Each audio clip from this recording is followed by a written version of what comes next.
Hello everyone, hope you are doing great and learning English every single day.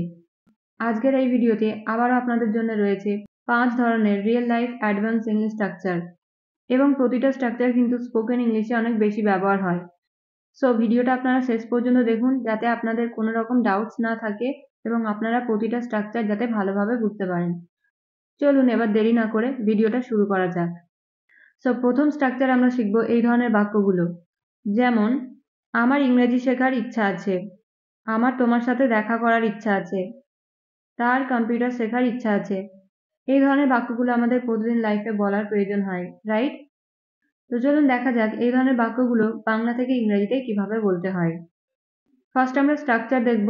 Structure হলো subject plus intend to plus verb plus other word. এই ধরনের বাক্যগুলোতে যে জিনিসটা common ছিল সেটা হলো আমাদের কোনো কিছু করার ইচ্ছা আছে।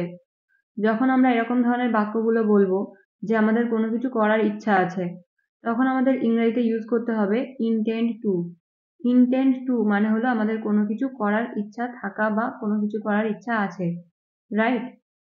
চলুন এবার এই স্ট্রাকচারের সাহায্যে কয়েকটি এক্সাম্পল দেখা যাক যাতে আপনারা আরো ভালোভাবে বুঝতে পারেন। ফার্স্ট এক্সাম্পল হলো আমার ইংরেজি শেখার ইচ্ছা আছে। এই বাক্যটার ইংরেজি হবে I intend to learn English. I intend to learn English. আমার তোমার সাথে দেখা করার ইচ্ছা আছে। I intend to meet you. I intend to meet you. তার কম্পিউটার শেখার ইচ্ছা আছে। He intends to learn computer. He intends to learn computer. আমার বাংলাদেশ যাবার ইচ্ছা আছে। এই বাক্যটার ইংরেজি হবে I intend to go to Bangladesh. I intend to go to Bangladesh.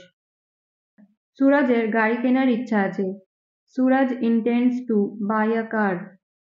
Suraj intends to buy a car. আমাদের ব্যবসা করার ইচ্ছা আছে। We intend to do business. We intend to do business. আমার সেখানে যাবার ইচ্ছা আছে। I intend to go there. I intend to go there.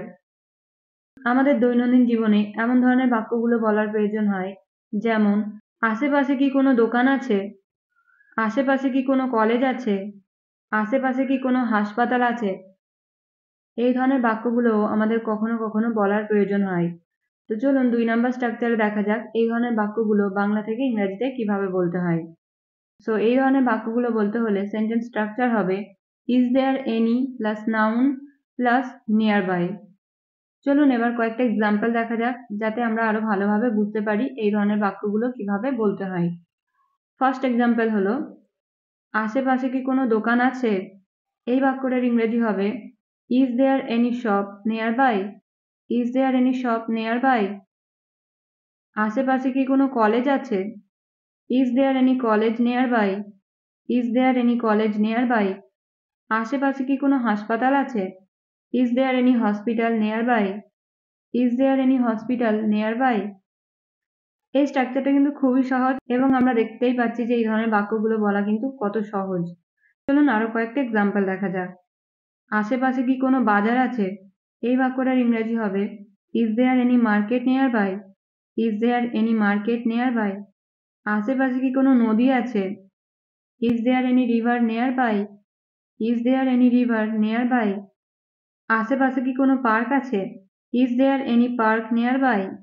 Is there any park nearby. আশেপাশে কি কোনো বাড়ি আছে। Is there any house nearby. Is there any house nearby. So basically এই ধরনের বাক্যগুলো আমরা নতুন কোথাও গেলে সেখানকার আশেপাশের মানুষদের জিজ্ঞাসা করে থাকি, রাইট? আশা করছি এই স্ট্রাকচারটাও আপনারা ভালোভাবে বুঝতে পেরেছেন। চলুন এবার 3 নাম্বার স্ট্রাকচার দেখা যাক। আমার ইচ্ছা হয়েছিল তাকে চড় মারি। আমার ইচ্ছা হয়েছিল তাকে কিছু বলি। আমার ইচ্ছা হয়েছিল সেখানে যাওয়ার।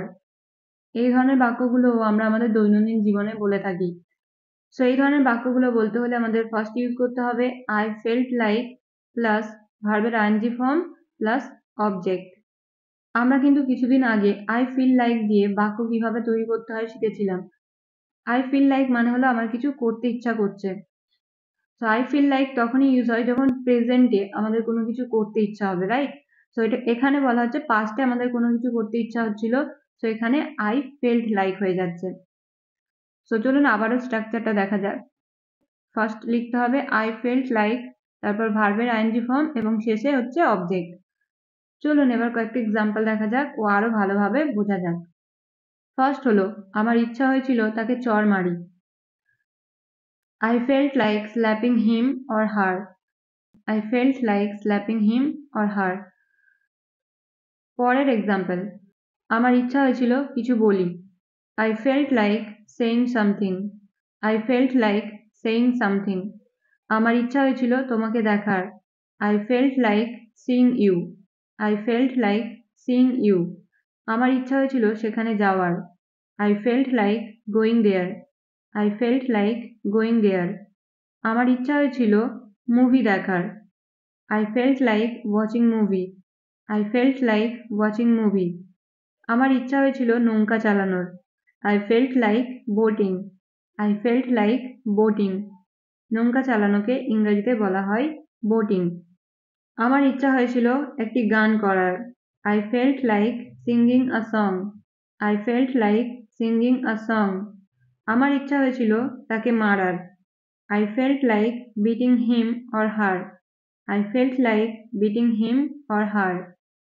আবারও কখনো কখনো আমরা এমন ধরনের কথাগুলোও বলে থাকি, যেমন প্রয়োজনের থেকে বেশি কথা বলো না, প্রয়োজনের থেকে বেশি খেও না, প্রয়োজনের থেকে বেশি চিন্তা করো না। তো চলুন 4 নম্বর স্ট্রাকচারে দেখা যাক এই ধরনের বাক্যগুলো কিভাবে ইংরেজিতে বলতে হয়। এই ধরনের বাক্যগুলো বলতে হলে আমাদের সেন্টেন্স স্ট্রাকচার হবে do not plus verb plus excessively, অথবা আমরা বলতে পারি মোর দ্যান নেসেসারি। এক্সেসিভলি বা মোর দ্যান নেসেসারি কথার মানে হলো প্রয়োজনের থেকে বেশি। চলুন এবার এই স্ট্রাকচার ইউজ করে কয়েকটা এক্সাম্পল দেখা যাক। ফার্স্ট এক্সাম্পল হলো, প্রয়োজনের থেকে বেশি কথা বলো না। এই বাক্যটার ইংরেজি হবে do not talk excessively. Do not talk excessively, অথবা আমরা বলতে পারি do not talk more than necessary. Do not talk more than necessary. Next example, প্রয়োজনের থেকে বেশি খেও না। Do not eat excessively. Do not eat excessively, অথবা do not eat more than necessary. প্রয়োজনের থেকে বেশি ঘুমিও না। Do not sleep excessively. Do not sleep excessively, অথবা আমরা বলতে পারি do not slip more than necessary. Do not slip more than necessary. 4 number example, প্রয়োজনের থেকে বেশি চিন্তা করো না। Do not worry excessively. Do not worry excessively, অথবা বলা যায় do not worry more than necessary. Do not worry more than necessary. এবার আমরা 5 নম্বর স্ট্রাকচারে শিখব এমন ধরনের বাক্যগুলো ইংরেজিতে কিভাবে বলতে হয়। যেমন, আমি তাকে খেলতে দেখেছি, সে আমাকে আসতে দেখেছে, তারা আমাকে যেতে দেখেছে। এই ধরনের বাক্যগুলো কিন্তু আমরা আমাদের দৈনন্দিন জীবনে অনেক বেশি ব্যবহার করে থাকি। চলুন দেখা যাক এই ধরনের বাক্যগুলো ইংরেজিতে কিভাবে বলতে হয়। এই ধরনের বাক্যগুলো বলতে হলে সেন্টেন্স স্ট্রাকচার হবে সাবজেক্ট প্লাস হ্যাভ অথবা has plus seen plus person plus ভার্বের আইএনজি ফর্ম। চলুন এবার কয়েকটি এক্সাম্পল দেখা যাক ও আরো ভালোভাবে বোঝা যাক। আমি তাকে খেলতে দেখেছি। এই বাক্যটার ইংরেজি হবে I have seen him playing. I have seen him playing. সে আমাকে আসতে দেখেছে। এই বাক্যটার ইংরেজি হবে He has seen me coming. He has seen me coming. তারা আমাকে যেতে দেখেছে। They have seen me going. They have seen me going. আমি তোমাকে পড়তে দেখেছি। I have seen you reading. I have seen you reading. আমার বোন তোমাকে কাঁদতে দেখেছে। My sister had seen you crying.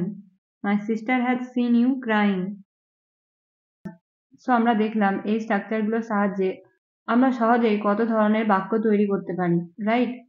So আপনারাও চেষ্টা করুন এই স্ট্রাকচারগুলোকে কাজে লাগিয়ে আরো নানা ধরনের সেন্টেন্স নিজেরা বানিয়ে প্র্যাকটিস করার। এবার আপনাদের প্র্যাকটিসের জন্য এই 5টা স্ট্রাকচার থেকে একটি করে সেন্টেন্স রইল, যেগুলো আপনারা স্ক্রিনে দেখতে পাচ্ছেন। সো এই 5টি বাক্যের ইংরেজি কি হবে আপনারা কমেন্টে লিখে জানাবেন। আর হ্যাঁ, অনেকেই ভিডিও দেখছেন, ভিডিও লাইক করছেন, কিন্তু প্রতিটা ভিডিও শেষে আপনাদের প্র্যাকটিসের জন্য যে সেন্টেন্সগুলো দেওয়া হয় সেগুলো কিন্তু আপনারা প্র্যাকটিস করছেন না। সো আপনারা অবশ্যই কমেন্টে অ্যান্সারগুলো দেওয়ার চেষ্টা করুন। আজকের ভিডিও এখানেই শেষ হচ্ছে। আবার একটা নতুন ভিডিওর সাথে দেখা হবে। Till then stay happy and keep learning.